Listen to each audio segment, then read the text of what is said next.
Shalom Obracha. Aujourd'hui, Bezrat Hashem, nous allons étudier la paracha de Nassau. Et hier, j'ai eu une question extraordinaire qui a été posée par l'un d'entre vous, à savoir, rappelez-moi ton nom. Meir vient comme ça, tout apeuré, tout essoufflé, rave, expliquez-moi, je comprends pas. J'ai commencé à faire Shnaim Mikra Vechatargum et je suis arrivé à la fin de la paracha, je croyais qu'on allait terminer tchik-tchak, rapidement.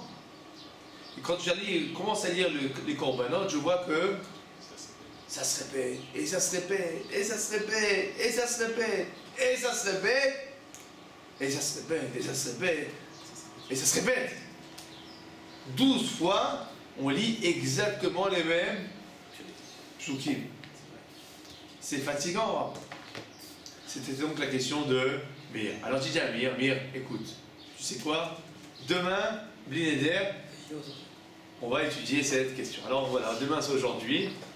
Et donc on va étudier Bezrat Hashem cette question, à savoir pourquoi la Torah répète-t-elle tellement de fois les korbanot, donc les offrandes des Nessim. Je vous rappelle de quel cadre il s'agit. Les Bnei Israël, d'accord, ont construit le temple, ils se sont organisés autour du temple, et voici qu'un jour arrive le premier Nissan, et le Mishkan est construit. Les Nessim, à savoir les princes d'Israël, amènent un korban, une offrande. D'accord? Cette offrande, chacun d'entre eux, c'est une offrande que, à chaque fois, c'est 6 psukim.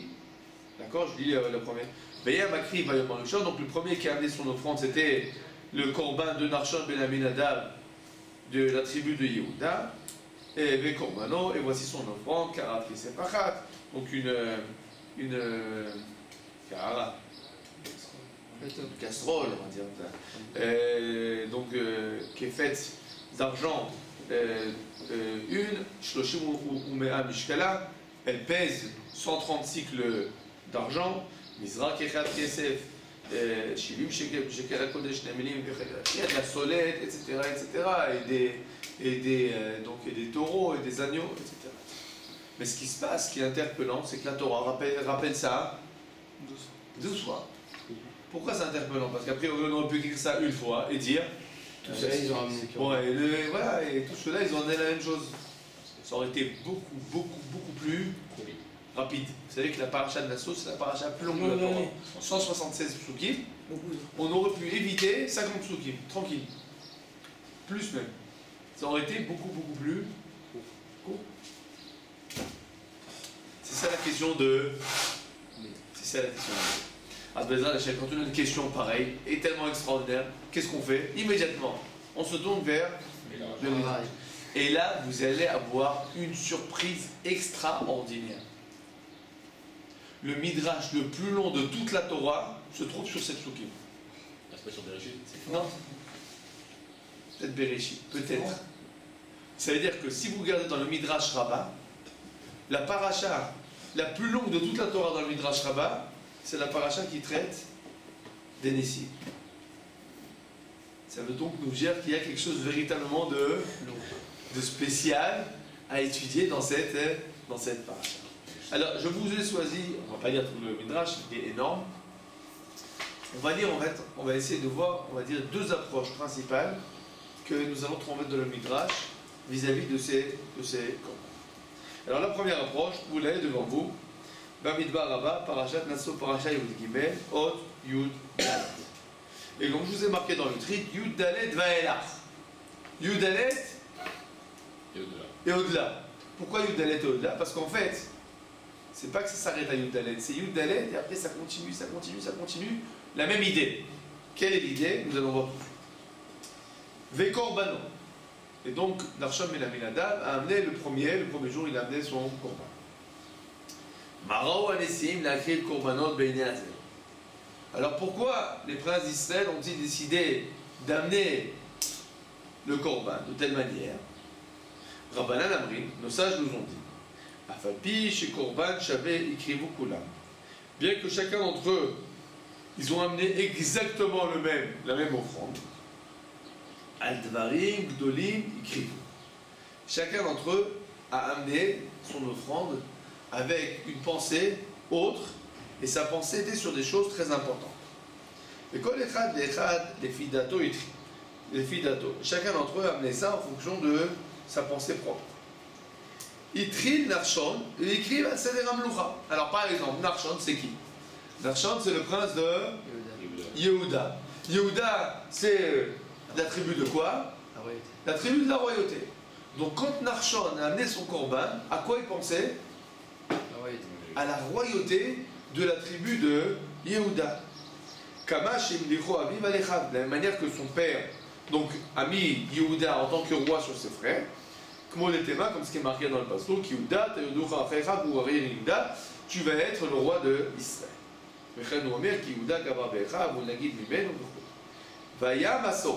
Et il y avait une transmission orale Beyad Shevet Yehuda au sein de la tribu de Yehuda, Chachamem Ugdolehem, les sages et les grands, Min Yaakov Avinu. Donc Yaakov Avinu a donné transmission aux enfants de Yehuda. Qu'est-ce qu'il leur a dit? Kol ma she'atid le'era le'kol shevet ad yemot HaMashiach. Tout ce qui va arriver à chacune des tribus jusqu'à l'époque du Mashiach. V'chen haya beyad kol shevet ve'shevet masoret kol ma she'ira lo ad yemot HaMashiach min Yaakov. Donc qu'est-ce qu'il nous dit le Midrash? Le Midrash nous dit, sache-le, Narshon ben Aminadab, c'est donc le prince de la tribu de Yehuda. Il va amener son korban. Dans quelle optique? Optique de la royauté. Le deuxième c'est qui? Issachar. Dans quelle optique il va amener? Optique de Torah. Nous savons que Issachar c'était la tribu qui était responsable de l'enseignement de la Torah. Donc, Yehuda c'est la royauté, Issachar c'est la Torah, et en fait chacune des tribus a son particularisme. Et le korban il est amené en fonction de quoi? De ce particularisme. Et en fait, le korban, on va dire, il va résumer un peu l'histoire de chacune des tribus, parce que chacune des tribus savait on va dire quelles allaient être les périodes clés de son histoire personnelle, et en fonction de ça, elle a amené un korban. On est d'accord? Vous avez compris ce qui est marqué? Très bien. Alors, comment ça répond à notre question? On donne du kavod à chaque. Je pense que si on s'arrête à chaque fois pour chacun, donc je pense qu'on donne du kavod pour chaque tribu, à mon avis. C'est joli ce que tu dis, mais est-ce que c'est ce qui est marqué dans le Midrash? Et comme chacun avait une autre kavana, donc automatiquement c'est pas les mêmes corbanotes. Alors, a priori, l'idée c'est. C'est les mêmes souvenirs. Ça peut ressembler extérieurement, mais ce qu'il y a à l'intérieur du cœur, c'est complètement différent. Puisque la kavana, donc la pensée de Yehuda quand il a amené son korban, c'était dans l'optique yehudite, d'accord? Et la pensée de Issachar quand il a amené son korban, c'était dans l'optique issacharite, d'accord? Donc chacun d'entre eux, tu n'as pas fait le... J'ai pas osé le faire. Ah. C'était chacun d'entre eux dans son optique, dans l'optique sur tribu. Et donc, qu'est-ce qu'elle a fait la Torah? Elle a marqué ça 12 fois, pourquoi? Pour te dire, c'est pas copy-paste. C'est pas une copie. Chacun d'entre eux, il a amené quelque chose de tout à fait différent. On est d'accord? Maintenant, regardez, il y a là quelque chose, je pense, vraiment d'émouvant et d'extraordinaire.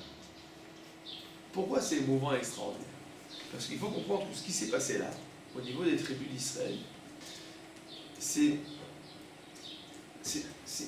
inouï. Pourquoi c'est inouï? Disons que deux personnes,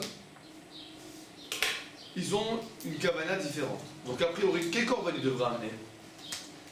Deux korbanos différents. C'est-à-dire à partir du moment où je dis, écoute, moi je pense à ça, je veux comme ça. Donc a priori, quel korban je vais amener? En fonction de ma pensée. Mais si toi tu as envie d'amener un korban avec une autre pensée, a priori, qu'est-ce que tu vas amener? Un autre korban. Mais qu'est-ce qui s'est passé là? Ils ont tous amené le même. Alors qu'est-ce que ça veut dire? Mais non, ils n'ont pas la même pensée. Si. Ouais, le korban, en fait, en gros, c'est le point principal de toutes les. Ouais, je pense que c'est le centre de toutes les pensées qu'on a. C'est le centre de toutes les pensées, mais ils n'ont pas la même pensée. C'est plusieurs petits trucs, tu vois, ça l'apprend. Il s'adresse à la même personne. Ça passe tout ça à Kadosh Baruch Hu, mais c'est pas la même pensée, donc a priori ça devrait être un corban différent. Ils ont même tous le même but. Automatiquement, ils ont mis le même corban pour montrer une certaine ardoute. Alors, je pense que dans cette idée-là, c'est vrai qu'ils n'avaient pas la même pensée, mais ils ont décidé quelque chose, ils ont décidé de quoi? Ils ont dit, chacun d'entre nous il a sa pensée, mais venez on se met d'accord sur le corban. Venez on se met d'accord sur le corban. Maintenant la force c'est quoi? Qu'ils ont été d'accord de se mettre sur le corban, malgré que quoi? Chacun pensait différemment. Malgré qu'il avait une pensée différente. Et ça c'est une force extraordinaire. Solidarité. Parce que vous savez, par exemple, je ne sais pas comment dire en hébreu, en français. En hébreu, il y a ce qu'on appelle la pshara. La pshara, c'est le compromis. Et il y a ce qu'on appelle le guichour. Le guichour, On se met tous d'accord à la fin pour donner un... le guichour, c'est pas un compromis. Le guichour, c'est pas un compromis. Tribunal, c'est bon, d'accord. Non, non, c'est un accord. C'est un accord, mais c'est quoi l'idée en fait? Regardez, par exemple, je te demande, donne-moi 300, tu dis non, je suis prêt à te donner 100. Alors, quand on va faire un compromis, qu'est-ce qu'on va faire? Une négociation. Négocier. On va faire? Non, on va faire quoi? Je te demande 300, tu me dis je te donne 100, qu'est-ce qu'on va faire dans un On va compromis? trouver un bon truc. 200, on va donner 200. On va donner 200. D'accord? Guichour, ça va être je te donne 150 et. Maintenant, c'est quoi le guichot? J'ai dit, écoute, regarde, je te demande 300. Bon, 200. D'accord. Dis-moi, pourquoi tu veux me donner 100? Écoute, j'ai que 100 shekels en liquide, alors tu me demandes 300, je les ai pas. J'ai que 100, je suis pas donné. Et pour toi, pourquoi tu demandes 300? Moi, je demande 300. En réalité, j'ai pas besoin de 300 shekels. Ce que j'ai besoin, c'est d'acheter, comment ça s'appelle, je sais pas moi, un mixeur. Un mixeur. D'accord, un mixeur. Attends, j'ai besoin d'acheter un mixeur et j'ai vu que le prix du mixeur c'est 300. Et voici que, dans les paroles, qu'est-ce qu'il va nous dire? Ah, t'as besoin d'un mixeur? Mais il n'y a pas de problème. Mon cousin, il est vendeur de mixeur. Je vais lui donner 100 shekels et toi, tu auras un mixeur. Ah, mais c'est trop gai ça. Qu'est-ce qu'on a réussi à faire? Tout le monde est content. Qu'est-ce qu'on a fait? On a réussi à faire que tout le monde a reçu exactement ce qu'il a besoin. Mais qu'est-ce qu'on a fait? On a essayé. On n'a pas coupé la poire en deux. On n'a pas coupé la poire en deux. On a trouvé le moyen, d'accord? On a trouvé le moyen de répondre à tous les besoins. À tous les besoins. D'accord? Donc qu'est-ce qu'ils ont fait là, les Bnei Israël? À partir du moment où chacun a son idée, C'est un compromis. d'accord, tu ne peux pas faire un compromis. Parce que si moi je veux ça et toi tu veux ça, et si on ne veut pas la même chose, quand on fait compromis, il faut couper la poire en deux. Et donc automatiquement, Il y en a un qui est pas il y en a un qui perd. Ce qu'ils ont réussi à faire, c'est trouver le moyen de trouver le korban qui va leur permettre à chacun d'exprimer sa propre pensée. Donc qu'est-ce qu'il y a eu en fait entre eux? Un guichot. Il y a eu un guichot. Il y a eu entre eux donc une discussion. Maintenant, pour arriver à un guichot, qu'est-ce qu'il faut? Le compromis, qu'est-ce qu'il faut? Il faut rien du tout. D'accord? Il faut rien du tout. Je veux 300, je veux 100. Bon, on est les deux au pied du mur parce qu'on n'a pas le choix. Bon, alors on coupe la poire en deux et on n'en parle plus. D'accord? Bon, c'est déjà mieux que se battre. C'est déjà mieux que de se battre. Mais pour arriver à un guichot, qu'est-ce qu'il faut? discuter, il faut parler. Il faut discuter, il faut parler, il faut bien écouter l'autre. Ça veut dire que moi qui dis je vais te donner 100 et toi tu demandes 300, je suis prêt à comprendre et à vouloir comprendre pourquoi tu as besoin de 300 et quels est tes besoins et à réfléchir en dehors de mes besoins à moi, comment je vais trouver le moyen à toi de répondre à tes besoins. D'accord? Donc ça demande quoi? Ça demande, on va dire, une confiance de dévoiler quels sont mes besoins. C'est-à-dire qu'à partir du moment où je ne veux pas dévoiler quels sont mes besoins, on ne pourra jamais arriver à un guichot. Pour arriver à un guichot, il y a besoin d'une certaine ouverture. D'accord? Un certain courage. Le courage de me mettre à nu et de dire écoute, voilà, j'ai besoin d'un mixeur. Je ne l'ai pas dit au début. Je t'ai demandé que je me donne 300 shekels parce que il y avait une transaction entre nous. Mais la vérité, ce que j'ai besoin, c'est d'un mixeur. Parce que ma femme, elle me fait la pression sur ça. Il me dit comment? T'as donné de l'argent, alors j'ai besoin d'un mixeur. D'accord? Si je trouve le problème du mixeur, je m'arrange avec ma femme, le reste ça ne me dérange pas. Vous comprenez? Donc qu'est-ce que ça demande? Ça demande une ouverture, ça demande du courage. Qu'est-ce qui s'est passé en fait entre les princes d'Israël? Il y a eu là quelque chose d'extraordinaire. Qu'ils ont réussi à arriver au moyen que 12 d'entre eux, ils ont réussi à se mettre d'accord sur un corban, alors que chacun d'entre eux il avait une autre pensée. Je ne vous ai pas amené, mais il y a un midrash extraordinaire sur ça. Le midrash, il dit la chose suivante. Akadosh Baruch Hu leur a dit aux enfants d'Israël, si vous vous comportez comme ça entre vous, alors moi je vous donne mon Shabbat. Qu'est-ce qui s'est passé? Il y a eu 12 jours. Dans les 12 jours, qu'est-ce qu'il y a eu? Shabbat. Il y a un Shabbat. Maintenant, nous savons que on n'a pas d'offrande personnelle pendant Shabbat. Shabbat n'a que les corbanotes du Tzibour. Et là, c'est la seule fois dans l'histoire du monde où il y a eu un corban personnel le jour du Shabbat. Pourquoi c'est passé? Il y a Kadosh pour moi, personnellement, vous êtes tous mis ensemble et vous êtes tous mis d'accord. Moi aussi, je donne ma part. Moi aussi, je donne ma part. C'est pas moi qui vais vous pousser à vous séparer. Vous allez être un véritable bloc, chaque jour, l'un après l'autre. Ça peut nous expliquer quelque chose de très important. Quel est le minhag du peuple juif des 12 premiers jours de Chodesh Nissan? Pourquoi? Parce que. À cause de ces corbanotes. C'est parce qu'il y a eu 3300 ans qu'ils ont amené des corbanotes qu'aujourd'hui on doit pas faire Tachanoun. L'importance C'est de grave, des c'est sacerdotes. vraiment Hein? C'est vraiment ça, on fait pas les tachanoun à cause de À cause de cette histoire-là? Pas par rapport au don de la Torah et tout, non? Non. C'est à cause qu'ils ont amené des corbanotes. Mais Pour pourquoi? marquer l'importance de l'art. Parce que cette force-là d'union qu'il y a eu entre les 12 princes d'Israël est quelque chose d'extraordinaire qu'il est important de souligner, de perpétrer. D'accord? Si on comprend vraiment quelle était leur force, alors, Bezrat Hashem, grâce à ça, on va dire que c'est le moyen d'arriver et de mettre à la Géoula. D'accord? Alors, première idée, la Torah nous rappelle ça 12 fois pour nous dire ne te trompe pas, c'est vrai qu'ils ont amené 12 corbanotes, c'est vrai qu'ils ont amené extérieurement la même chose, mais il s'agit ici de 12 subtextes. D'accord? Si on devait expliquer quelle est la volonté de chacun, tu verrais qu'en fait 12, c'est 12 volontés différentes. Qu'est-ce qu'il va faire le Midrash? Qu'est-ce qu'il fait le Midrash? Je vous dis tout de suite. Ce qu'il fait le Midrash, c'est qu'il explique en long et en large la pensée différente de chacun des princes d'Israël.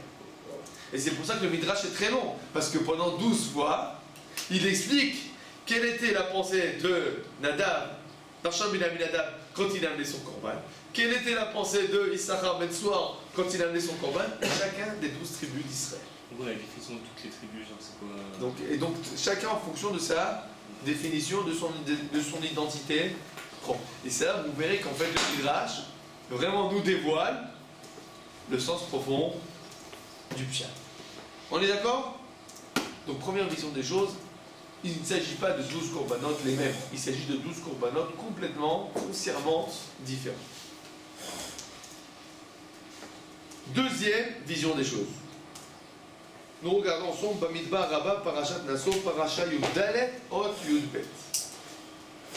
Rabbi Pinchas ben Yair Amar Keneged Adorot Shayu Me'adam Arishon Ve'ad HaMishkan וכנגד המצוות שנצטוו יקריבו הניסים קערת כסף אחת.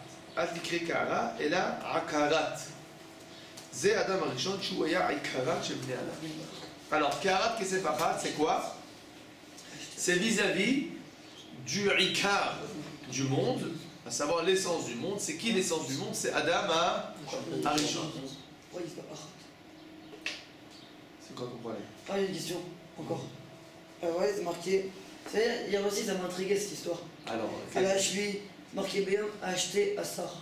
oui. Pourquoi c'est pas marqué Béom, Achat Esrei? C'est comme ça qu'on dit les voix. Alors, c'est comme ça qu'on dit les voix. C'est comme ça qu'on dit en hébreu. Tu es habitué à parler en hébreu moderne. L'hébreu du Tanakh est un peu différent de l'hébreu moderne. Je comprends. Alors,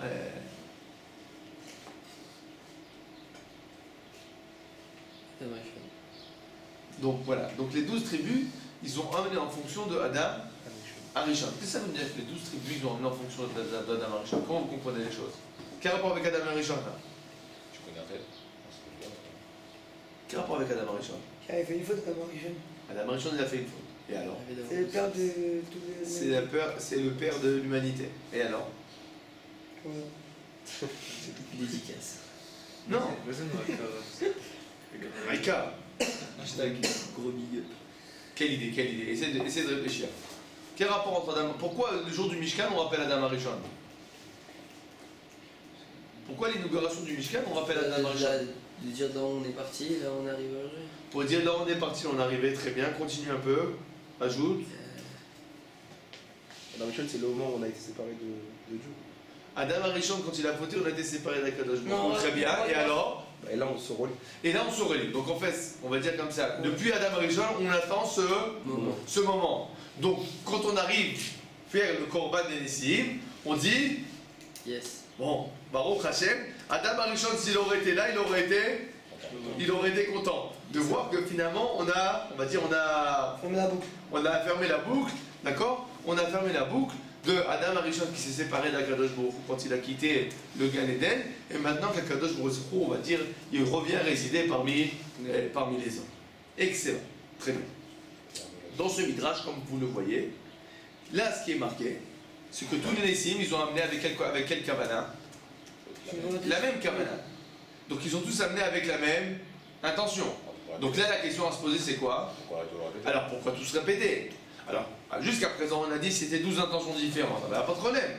Mais si tu me dis qu'ils avaient tous la même intention, Non, on va dire qu'on n'avait pas la même intention. Non, c'était pris un autre midrash. d'après le premier midrash il y avait 12 intentions différentes, il n'y a pas de problème. Ouais. Mais là ce midrash il vient nous dit non, ils avaient tous la même intention. Alors s'ils avaient tous la même intention, revient de plus belle la question, alors Alors, pour qu'on répète. faut Faut qu'on répète, il y a un problème. Hein. Alors, regardez ce que nous dit sur ça le Ramban. Le Ramban nous dit une chose extraordinaire. Va'anachon beta'amakato. Alors, la vérité, pour expliquer le pasuk, qui a Kadosh Baruch Hu cholek kavod irea. Akadosh Baruch Hu, il fait honneur à chacune de ses créatures. Ukmo shamar ki mechabeda yachabed, ce qui a marqué, celui qui me respecte, je le respecte. Ve'ine anesim kulam beyom echad eliu hakorban, azeh shiskimu alav yachad. Alors les Nessim, ils ont tous amené le même korban, sur lequel ils se sont tous mis d'accord. Et automatiquement, dès que tu amènes korban, maintenant il y en a 12. On ne peut pas tous être les 12 on peut pas être les 12 le premier. D'accord? S'il y a 12 personnes qui viennent faire la même chose, on peut être les 12 le premier. Automatiquement, il y en aura toujours qui sera deuxième et troisième et quatrième et 12e. וחיבט הנקדמים בדגלים בהקדמת ימים, אבל רצה להזכירם בשמם ובפרט קורבניהם, להזכיר יומו של כל אחד. Alors, Akadosh Baruch Hu, qu'est-ce qu'il a fait? Il a dit à chacun, voilà, tel jour, telle personne, tel jour, telle personne, etc. Lo she'askir bechabet harishon. Et il n'a pas fait ça, parce que sinon, qu'est-ce qu'il aurait dû faire? Il aurait marqué, le premier jour, Amin Arsham Ben Adam. Le reste des jours, Et lui. celui-là, et celui-là, et celui-là, et celui-là, et celui-là. Qu'est-ce que ça veut dire? Automatiquement, qui c'est qui va être mis en valeur? Le premier. Or, Akadosh Baruch Hu, il ne veut pas mettre en valeur le premier, il veut mettre en valeur qui? Tous. Les 12. Qu'est-ce qu'il a fait? Les 12, les 12, les 12. C'est très fort. Maintenant, je vais vous donner un exemple pour bien comprendre comment c'est puissant. Je vous donne un exemple. Chez nous à la maison, d'accord, on fait Erev Shabbat, on demande à chacun des enfants que chacun nous raconte qu'est-ce qu'il a appris à l'école. Bon, alors qu'est-ce qu'ils rappellent? Qu'est-ce qu'ils vont raconter? La paracha de la paracha de la semaine. Alors tu commences par l'enfant du Gan. L'enfant du Gan, il dit, alors la Gaënette, on nous a appris que pendant Parashat Nassau, il y a les 12 Nessim qui amènent chacun leur korban, etc. Bon, deuxième enfant. Alors la Gaënette, elle nous a appris que pendant les Nessim, etc., etc., Bon, déjà le troisième enfant qui commence à truc, tu vois tous les gosses comme ça, ils commencent à... Bon, le quatrième enfant, il y en a toujours un qui va jeter dans un truc. Peut-être qu'on amène le reste du repas. Bon, au bout du sixième, il y en a un qui va jeter. Bon, alors, peut-être on remet ça à demain. Ah oui, regardez. Hein? D'accord? Qu'est-ce que ça veut dire? Ça me saoule. D'accord? C'est bien joli d'écouter tous les gosses. Mais enfin, le premier, le deuxième, le troisième, le quatrième, ça devient Relou. Ça devient relou. Mais Akadosh Baruch Hu, comment il fait? Chacun il kiffe. Akadosh Baruch Hu, il écoute le 12e exactement comme il écoute Le premier. le premier. Avec, on va dire, la même attention, le même sourire, la même concentration. Il ne baille pas quand il arrive au 12e. Comment la Torah nous témoigne que il ne baille pas quand il arrive au 12e? Avec. Eh ben, le 12e, il est marqué exactement comme le premier. Maintenant, pourquoi c'est important? Tu as prié ce matin? Tu as prié? Oui. Tu sais que ta prière, c'était la 13e million de prières, la même. Fais ton calcul, d'accord? Tu as prié, tu n'as pas prié au Netz. Tu as prié à la Yeshiva. Harry Mayer, quoi. D'accord, on a prié à la Yeshiva, donc on prie, on va dire, suffisamment tardif. Tu as fait ta Amida vers 7h30, 7h40. La première Amida, t'es dit à 5h40. Le Netz, d'accord? Donc la première Amida du monde a été dit à 5h40. Au même moment de l'Amida du monde, Akadosh Baruch Hu a entendu déjà à peu près un truc comme 2 ou 3 millions de Amidot. Maintenant ils ont tous dit la même chose. Ouais. Attends, 5h50, on est déjà passé à 4 millions d'Amidot. D'accord? Donc on arrive à 7h40, c'était toi, je pense que je crois que tu as 12 999 800. Quoi? D'accord? Ben oui, 14. je fais mon calcul plus ou moins. D'accord? et Parce qu'on est 14 millions de juifs. Non. Ça peut être 12 millions. Bah si, c'est en dessous. D'ailleurs, j'ai écrit les 12 écoutes en même temps là. Attends. Il n'y a pas d'ordre, c'est ça? non, il n'y a rien. Ils ont amené les uns après les autres. Vous avez dit qu'il a fallu 12 en même temps parce Non, que. les 12 ils sont arrivés en même temps, mais tu peux pas mettre les 12 en même temps. Donc chacun d'entre eux a amené l'un après l'autre. Alors justement, quand tu amènes l'un après l'autre, quelle est la peur? Et pourquoi on peut pas faire les 12 en même temps? Il n'y avait pas la place. Non, parce que justement, il faut donner la place à chacun. Tu dis pas à tes enfants à table, bon alors, vous voulez tous raconter la paracha de la semaine? Bah alors racontez-la tous ensemble. 14. Non, Pas 2 millions. chacun il demande que quoi? Écoute. Chacun il demande que quoi? À être écouté Aussi bien. personnellement, avec attention, comme s'il était Le premier. le seul. Donc pourquoi je vous ai appris d'Atfila? Parce qu'à 12, ça va, encore 12 fois on peut se dire, bon, Akadosh Baruch Hu, il est super patient. Ah ouais. Mais on passe déjà à 12 millions. C'est autre chose là. Puis ça fait longtemps que Attends, c'est mais dur. c'est pas 12 millions. Ça fait longtemps que C'est 12 dur. millions. Et il a déjà dit chaque jour, 3 fois par jour. Ça fait déjà 3000 ans. Faites des calculs, combien de fois Akadosh Baruch Hu, il a écouté la Hamida? Ça ne le saoule pas, il ne peut pas nous dire, écoutez, peut-être un jour vous me laissez tranquille. Laura, on peut vous dire la même chose pour les corbanotes. Et Akadosh Baruch Hu, mais tu as compris exactement. Akadosh Baruch Hu, qu'est-ce qu'il fait? Chaque jour, chaque heure, chaque instant, il écoute comme si c'était la première fois. Comme si c'était la première fois. Comme si c'est la première fois que son enfant il revient du GAN et qui dit papa, j'ai appris quelque chose aujourd'hui à l'école, au GAN. Et le papa, comment il est? Mon fils, il a appris quelque chose, etc. Viens, assieds-toi sur mes genoux, raconte-moi, avec les yeux brillants, et il écoute 4 oreilles. C'est comme ça qu'Akadosh Baruch Hu, il écoute notre fille aujourd'hui, d'accord? Après qu'il en a écouté des milliards de milliards. Où c'est qu'on voit ça? Alors, la Torah, nous, on n'a pas patience. Mais la Torah, pour nous exprimer ce message, qu'est-ce qu'elle a fait? Elle nous a fait passer ce message dans quelle paracha? La paracha de Nassau. Et nous savons que les tefillot, c'est comme quoi? Comme les korbanot. Donc, la Torah nous a fait passer ce message vis-à-vis des korbanot, et nous comprenons là ce message pour les tefillot. Il y a donc là un message extraordinaire pour chacun d'entre nous. Alors il faut se rendre compte que si ça nous saoule d'écouter pendant la Kriyat Torah, ou bien quand on fait le Shnaim Mikra Vechad Targum, on doit se consoler en se disant, regarde, nous ça nous saoule, mais Akadosh Baruch Hu, il n'est pas comme nous. Il n'est pas comme nous. Akadosh Baruch Hu, il n'est pas comme nous. Lui, il a pris la patience de l'écrire toutefois dans la Torah pour nous dire, sachez, je vous écouterai, même la 12e fois, et même la 38 millions de fois. D'accord?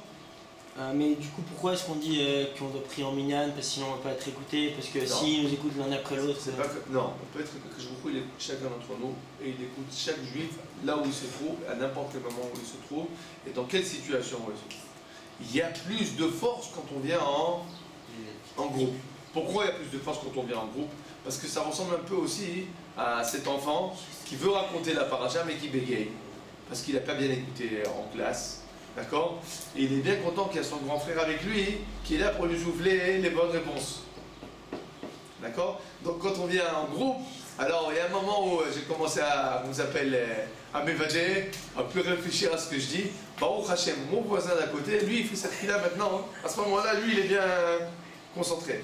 2 minutes après, c'est lui qui est en plein voyage. Et moi justement, à ce moment-là, d'Afka, je suis concentré. Alors, c'est pour ça qu'il y a la force du minyan, parce que le minyan permet que nous nous complétions les uns les autres. Mais dans tous les cas, n'importe quelle personne, n'importe quel endroit, même s'il est tout à fait esselé, même s'il est ignorant, ça ne change rien du tout. Chaque endroit où l'homme va prier à Akadosh Baruch Hu de tout son cœur, Akadosh Baruch Hu l'écoute. Mais du coup, ils auraient pu faire les 12 corbanotes en même temps.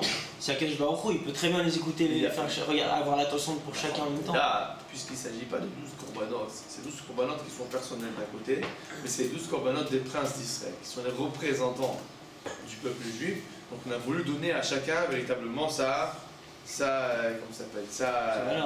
place, sa valeur. D'accord? Donc maintenant, en Bretagne, c'est moulin. On a vu en fait 2 optiques.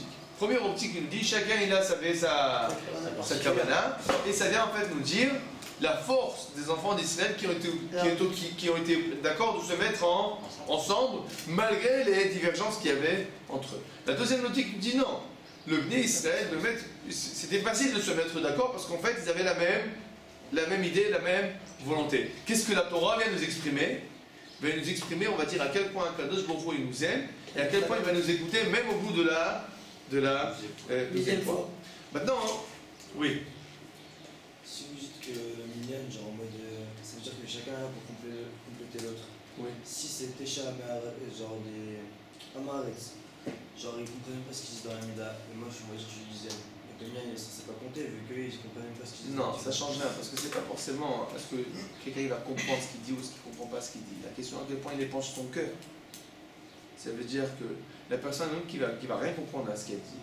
En fait, elle est devant un Kadosh Baruch Hu et elle dit dans son écoute, Kadosh Baruch Hu, je dis ce qu'on m'a dit de dire parce que on m'a dit que c'est bien de dire ça. Et moi, je veux faire ce qui est bien. Alors je dis ce qu'il faut dire. Il y a là une volonté pure. Cette volonté pure, c'est elle la tfila. D'accord? C'est pas forcément les mots, c'est marqué dans la Gemara. Et Zoï Avoda Shebalev. La tfila, c'est quoi? C'est le travail du cœur. Qu'est-ce que tu as dans le cœur? C'est ça c'est pas ce qui est important. C'est pas une déclamation. C'est une introspection là-dessus. D'accord? Là maintenant qu'on a compris ça, et on va rien qu'ajouter un petit point. Ces corbanotes là, ils ont très très grande importance. Comme on l'a vu, que ce soit vis-à-vis d'Akadosh Baruch Hu, que ce soit vis-à-vis des hommes, il a une importance primordiale. Et ça fait en sorte qu'on lit véritablement, tout le peuple juif lit les corbanotes à Nessiim, donc les 12 premiers jours de Nissan, après la Tfila. Pardon?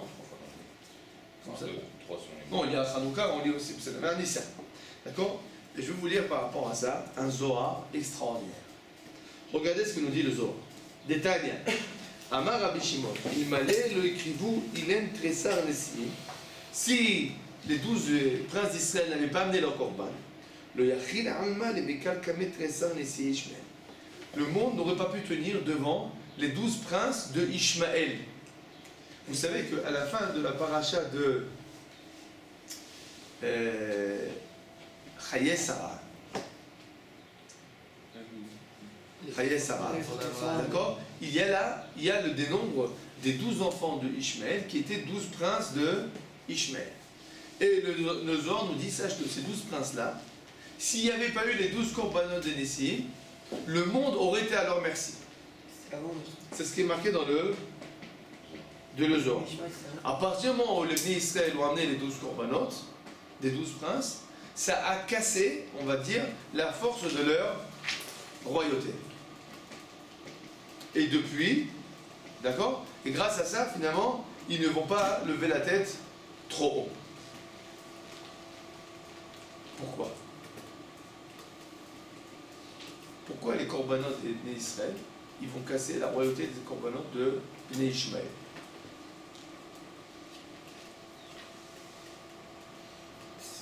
Si on prend par rapport au premier Midrash, on peut dire qu'ils sont tellement uniques, rien.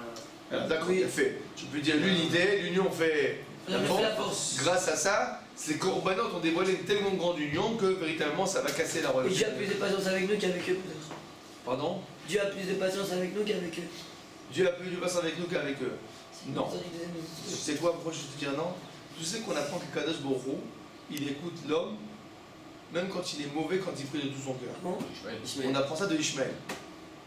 Quand Ishmaël il a prié quand il avait soif, Ah oui. malgré que lui-même a assoiffé après les enfants d'Israël, et les anges ils ont dit mais tu vas donner de l'eau à Ishmaël, mais lui il va assoiffer tes enfants.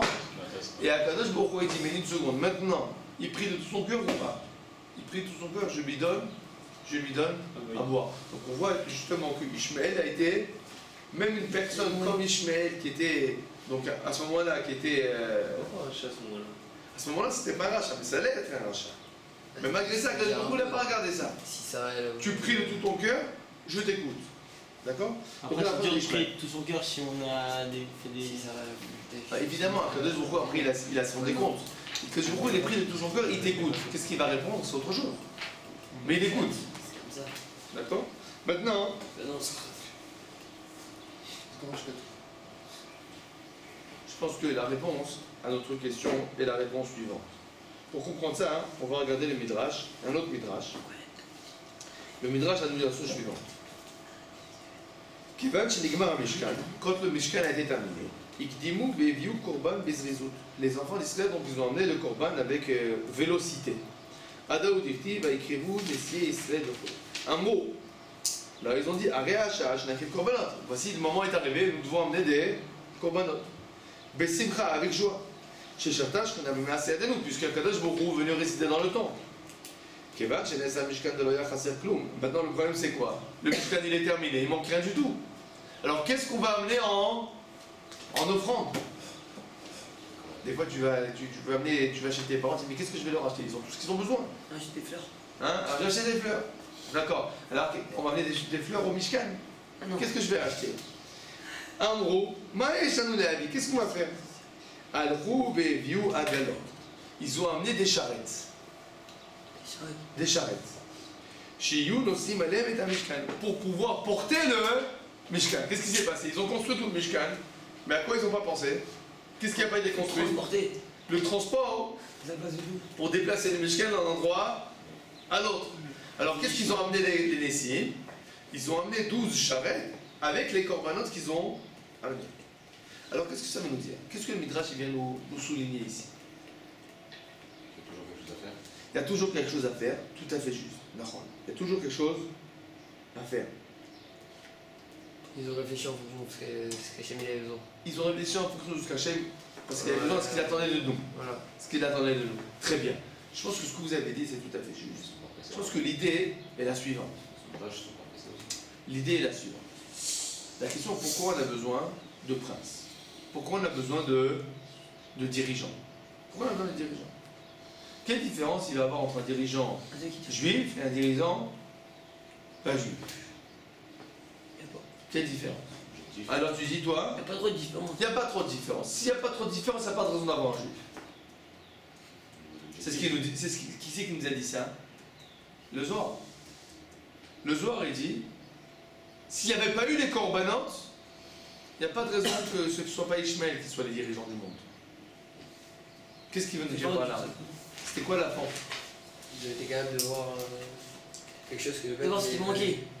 De voir ce qui manquait, vous avez raison. Qu'est-ce Au qu'ils ont plaisir de ajouté? Dieu. Quel point ils ont Le ajouté? plaisir de Dieu. Le plaisir de Dieu. C'est-à-dire quoi? On attend du dirigeant que quoi? On attend du dirigeant, c'est très important. On attend du dirigeant qui ne s'occupe pas que du technique, que du matériel. Ça veut dire qu'on va prendre le roi d'Israël. D'accord? Le roi d'Israël, a priori, c'est un roi laïque. D'accord? Puisque dans le peuple juif, nous avons le Kohen Gadol, nous avons le Sanhedrin. Le rôle du roi, c'est quoi? De faire la guerre, de s'occuper, on va dire, du côté matériel du pays. À ce niveau-là, qu'est-ce que tu vas dire?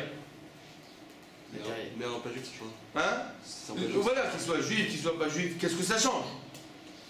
La vérité, c'est que si Bémet, il n'y a aucune différence entre les deux. Aziz Bémet, alors tu peux mettre un roi aussi, et tu peux mettre un roi non juif, tu peux mettre Ishmaël. Qu'est-ce qu'on attend du dirigeant juif? Que malgré qu'il soit laïque, on attend de lui de faire quoi encore? De comprendre aussi le spirituel. D'essayer tout le temps d'être là pour aussi pousser le spirituel. Comme qui? Comme quel roi on connaît comme ça? Comme David Ameller. David Ameller, c'est quoi? D'un côté, c'est le plus grand roi d'Israël. Les guerres, les victoires, etc. De l'autre côté, c'est qui? Un chanteur. Il a écrit Théilim.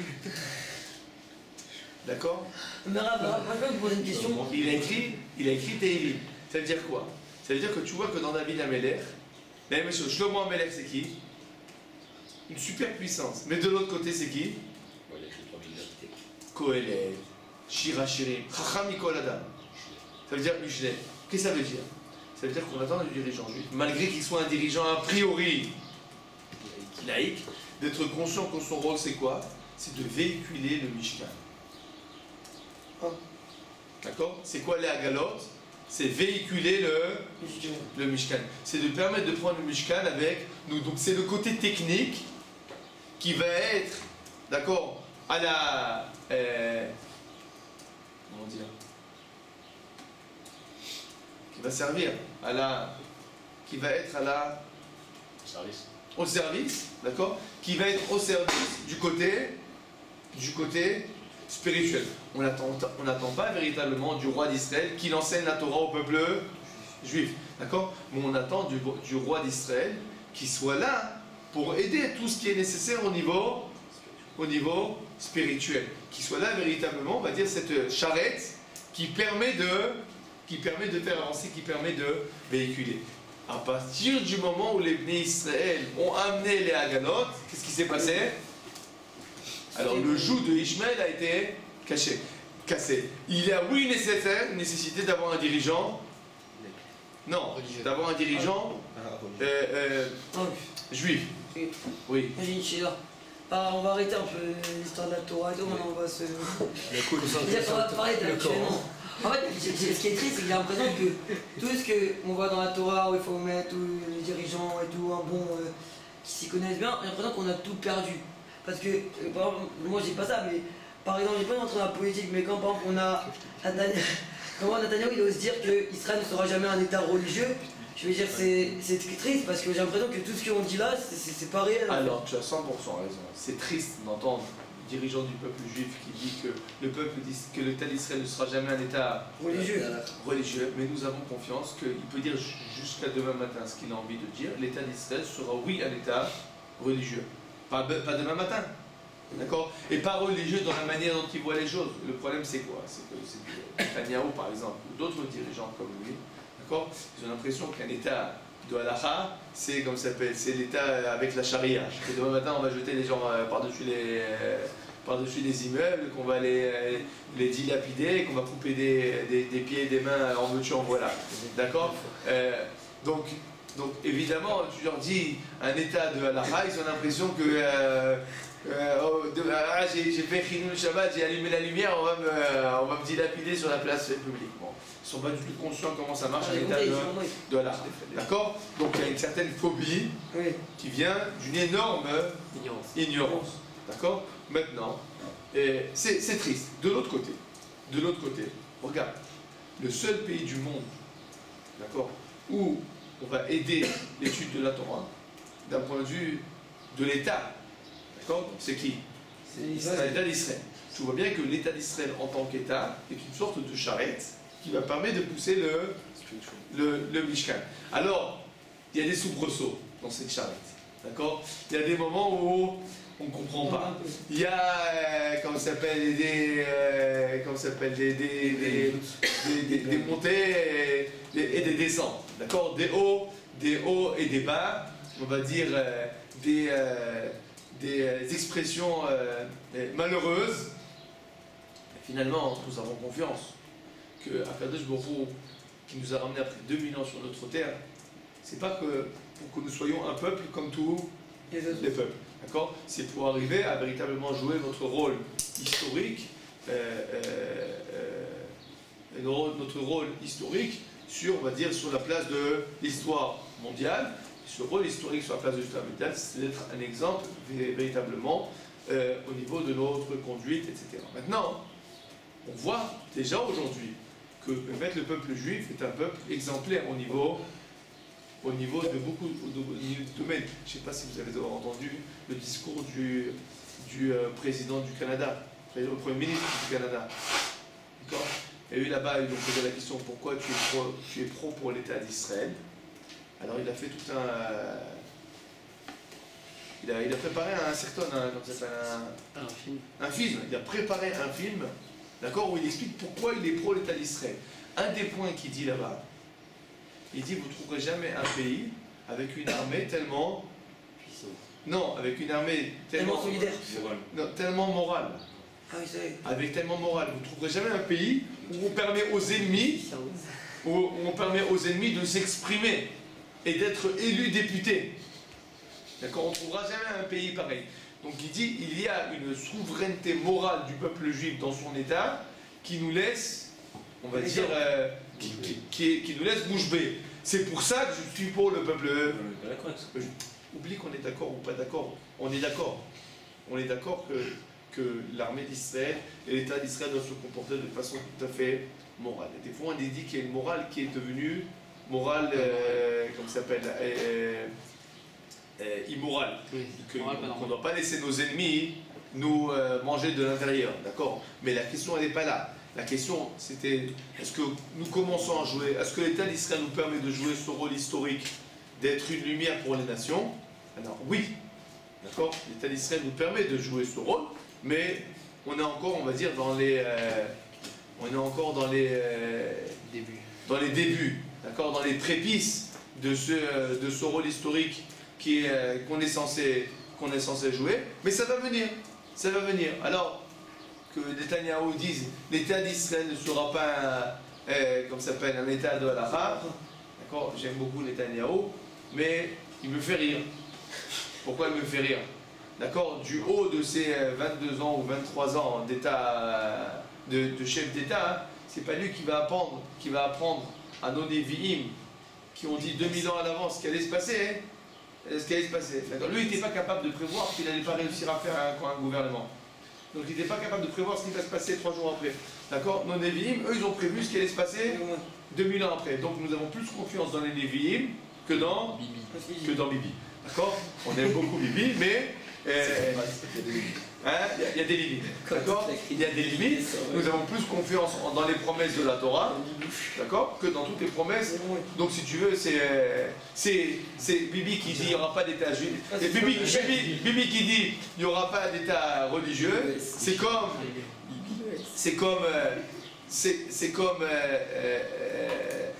les goïms qui ont dit pendant 2000 ans, il n'y aura jamais d'État juif. Bon, il n'y a pas de problème. Comme on dit, il ira bien qu'il ira le dernier. Voilà. Bon, Adonai Leolam. Amen.